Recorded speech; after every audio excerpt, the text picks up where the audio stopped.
আমি বলছি এখান থেকে আবার নিচে পড়বে, প্রমাণ পায়ে গেছেন। হ্যাঁ, তো ইজি ওয়ে আই থিঙ্ক এখন মার্কেট আবার নিচে পড়বে আমার এই জোন থেকে, আমার অনুযায়ী এখান থেকে আবার নিচে পড়বে। আর এই জোন থেকে, আমার জোন থেকে মার্কেট আবারও সেম নিচে পড়তেছে। তখন আমি যদি দেখাই এখান থেকে নিলাম, প্রবলেম নেই। এর উপর থেকেও নেই, প্রবলেম নেই। 50% গেলে আমরা 50% থেকে ট্রেড নেব, কোনো প্রবলেম নেই। আমাদের টিপি থাকবে মিনিমাম এটুকু। ওইগুলা কেন হয়? আইসা পড়ছে ক্যান্ডেল, আইসা পড়ছে ভাই সাব, আইসা পড়ছে ক্যান্ডেল।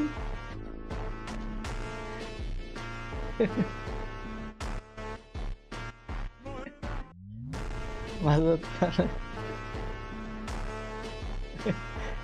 এখন আমার আসলে খুব কষ্টকর। এখন যদি মার্কেট উপরে চলে যায়, আবার হাফ কোয়ান্টিটি বুক, আমার হাফ কোয়ান্টিটি বুক, ওই জায়গায় কি ভাই? আমি বলছি এখান থেকে আবার নিচে পড়বে, প্রমাণ পায়ে গেছেন। হ্যাঁ,